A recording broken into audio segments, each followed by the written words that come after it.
Robin Rafale جب سے assistant secretary of state برائے جنوبی اور سینٹرل ایشیا تعینات ہوئی، بھارتی میڈیا کی نفرت کا نشانہ بنی رہی۔ اس نے اپنی ذمہ داریاں سنبھالتے ہی کشمیر کو ایک متنازع علاقہ قرار دیا۔ اقوام متحدہ میں ستمبر 1994 میں پاکستان کی طرف سے پیش کی جانے والی قرارداد کی حمایت میں اس نے پاکستان میں امریکی سفیر سے فون پر گفتگو کی۔ قرارداد کشمیریوں پر مظالم کی مذمت پر مبنی تھی۔ اس گفتگو کو بھارتی خفیہ ایجنسی را نے ٹیپ کر کے امریکی حکام کو پہنچایا۔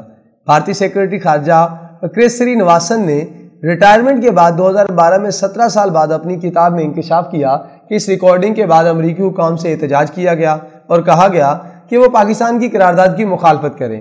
بھارتی وزیر خارجہ نرسمہا راؤ نے بہت زور دیا، لیکن امریکیوں نے یہ کہہ کر ٹال دیا کہ اگر ہم خلاف ووٹ دیں گے تو کشمیر میں دہشت گردی میں اضافہ ہوگا۔ البتہ انہوں نے حمایت نہیں کی۔ جب 2014 میں رابن رافیل کے خلاف FBI کی انکوائری شروع ہوئی تو را کی یہ ریکارڈنگ بھی اس کے خلاف استعمال کی گئی۔ بھارتی میڈیا اس دن سے رابن رافیل کو بے حیائی کی حد تک پاکستان کی طرفدار لکھتا چلا آ رہا ہے۔ رافیل کی وجہ سے ہی صدر بل کلنٹن کے دونوں ادوار میں کشمیر کا موضوع امریکہ پاکستان دو طرفہ مذاکرات میں اور بھارت پاکستان کے دو طرفہ مذاکرات میں بھی ایجنڈے کا حصہ بنا رہا۔ یہ اہم پیش رفت بے نظیر کے اپریل 1995 کے امریکہ کے دورے سے شروع ہوئی۔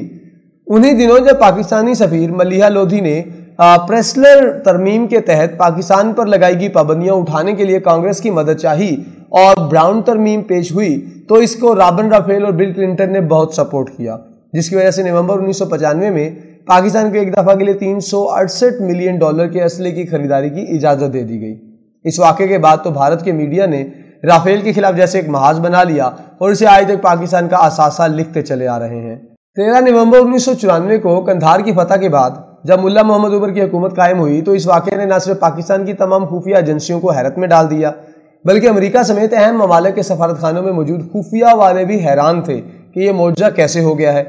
طالبان سے پہلے افغانستان میں خانہ جنگی عروج پر تھی، یہاں تک کہ پاکستان کے NLC کے ٹرکوں کے ایک قافلے کو بھی اغوا کر لیا گیا تھا اور مجاہدین میں سے کوئی بھی پاکستانی حکام کی سنتا نہیں تھا، لیکن طالبان نے اقتدار میں آتے ہی سب سے پہلے NLC کے پاکستانی قافلے کو چھڑوایا۔ طالبان کے بارے میں حیرت کا یہ عالم 2-3 ماہ تک جاری رہا۔ کوئٹہ میں منعقد اعلیٰ سطحی اجلاسوں میں خفیہ کے جگاوری اور افغان مجاہدین سے تعلق پر کیریئر بنانے والے بڑے بڑے افسران پوچھتے پھرتے تھے کہ یہ طالبان کون ہیں، کہاں سے آئے ہیں، یہ اس طرح کیسے فتوحات پر فتوحات حاصل کر رہے ہیں، انہوں نے وہاں اتنی جلدی امن کیسے قائم کر لیا ہے۔